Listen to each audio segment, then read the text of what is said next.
রাত যখন গভীর হয়, গ্রামের বাতাস তখন হঠাৎ থেমে যায়, আর গাছের পাতাগুলো অকারণে কেঁপে ওঠে। তখন মানুষ ভয় পায়। কিন্তু সব ভয়ঙ্কর জিনিস কি সত্যিই অশুভ? আজ আমি আপনাদের এমন এক গাব গাছের গল্প শোনাবো, যে গাছে বাস করতো এক জিন। সে ভয় দেখাতো, কিন্তু কারো ক্ষতি করতো না। বরং সে ছিল একজন উপকারী জিন। গ্রামের নাম নিশিন্দারা। চারদিকে ধান ক্ষেত, মাঝখানে সরু কাঁচা রাস্তা। গ্রামের শেষ মাথায় একটা বিশাল কালচে রঙের গাব গাছ। গাছটা এত বড় ছিল যে দুপুরেও তার নিচে আলো ঢুকতো না।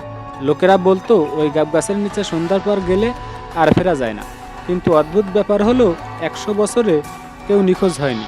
শুধু ভয়, অকারণ ভয়। নিশিন্দারা গ্রামে একটা অলিখিত নিয়ম ছিল: গাব গাছ কাটবে না, গাছের ডাল ভাঙবে না, গাছের নিচে গালি দেওয়া যাবে না। আর সবচেয়ে গুরুত্বপূর্ণ ব্যাপার, ওখানে কেউ মিথ্যা শপথ নেবে না। কারণ গ্রামের বুড়োরা বলতো ওই গাছে যে থাকে সে মিথ্যা সহ্য করে না। গল্পটি শুরু হয় রাশেদ নামের এক যুবককে দিয়ে। সে শহর থেকে এসেছে, শিক্ষিত, যুক্তিবাদী। এসব ভূত জিনে বিশ্বাস করে না।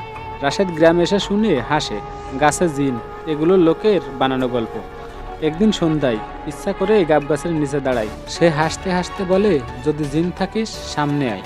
হঠাৎ বাতাস থেমে যায়, পাতার শব্দ বন্ধ, চারপাশ নিস্তব্ধ। রাশেদ হঠাৎ অস্বস্তি বোধ করে। তারপর একটি ভারী কণ্ঠ শোনা যায়, তুমি ভয় পাও না? রাশেদের গলা শুকিয়ে যায়। চারিদিকে তাকিয়ে দেখে কেউ নেই। আবার সেই কণ্ঠে, ভয় পাও না বলেই এসেছো, ভালো কথা। হঠাৎ গাছের ছায়া নড়ে ওঠে। রাশেদ তাকাতেই দেখতে পায় একটা লম্বা অবয়ব তার দিকে ধীরে ধীরে স্পষ্ট হচ্ছে। চোখ নেই, কিন্তু তাকিয়ে আছে বলে মনে হয়। রাশেদ কাঁপতে কাঁপতে বলল, তুমি কে? গাছ থেকে আবার ভেসে এলো, আমি এই গাছের পাহারাদার। মানুষ আমাকে জিন বলে। রাশেদ মনে মনে ভাবে সে মারা যাবে, কিন্তু জিন বলে, আমি কাউকে ক্ষতি করি না, যারা অন্যায় করে তাদের শুধরে দেই। জিন আবারও জানায়, সে বহু বছর আগে আল্লাহর হুকুমে এই গাছের সাথে বাধা পড়েছে। তার কাজ মিথ্যাবাদীদের শাস্তি দেওয়া, নির্দোষদের রক্ষা করা, আর বিপদে পড়া মানুষদের দোয়া পৌঁছে দেওয়া। রাশেদ অবাক। জিন রাশেদকে দেখায় গ্রামের অতীত। একসময় এই গাছের নিচে এক নির্দোষ মানুষকে মেরে ফেলা হয়েছিল। খুনিরা মিথ্যা শপথ করেছিল এই গাছের নিচে। সেই রাতেই জন্ম নেয় এই জিনের দায়িত্ব। জিন আবারও বলে, আমি ভয় সৃষ্টি করি, যাতে অন্যায় এখানে না আসে। একদিন গ্রামে খবর আসে, এক কোম্পানি রাস্তা বানাতে গাব গাছ কাটবে। গ্রামের লোকেরা ভয় পায়, কিন্তু কেউ প্রতিবাদ করার সাহস পায় না। রাশেদ এগিয়ে আসে। সে জানে এই গাছ শুধু গাছ নয়। তাই রাতে সে আবার গাব গাছের নিচে যায়, আর জিনকে জিজ্ঞেস করে, তুমি কি আমাদের বাঁচাতে পারবে? জিন দীর্ঘশ্বাস ফেলে বলে, আমি সরাসরি হস্তক্ষেপ করতে পারি না, কিন্তু তোমাদের সাহস দিতে পারি।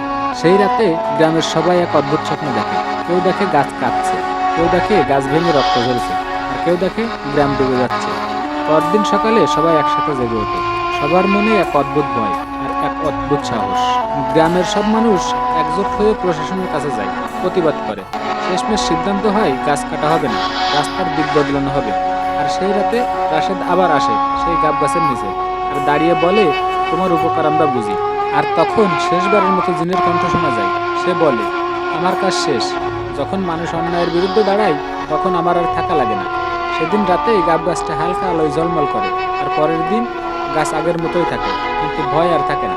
সব অদ্ভুত জিনিস অশুভ হয় না, কিছু ভয় মানুষের জন্যই আসে, মানুষকে মানুষ করে তুলতে। আপনি যদি নিশিন্দার গ্রামে যান আর ওই গাব গাছের নিচে দাঁড়ান, দেখবেন আপনি ভয় পাবেন না, কারণ এখনো সে আছে গ্রামটা পাহারা দিতে। বন্ধুরা, আজ এই পর্যন্ত। দেখা হবে আবার কোনো নতুন গল্প নিয়ে। ততক্ষণ ভালো থাকবেন, সুস্থ থাকবেন।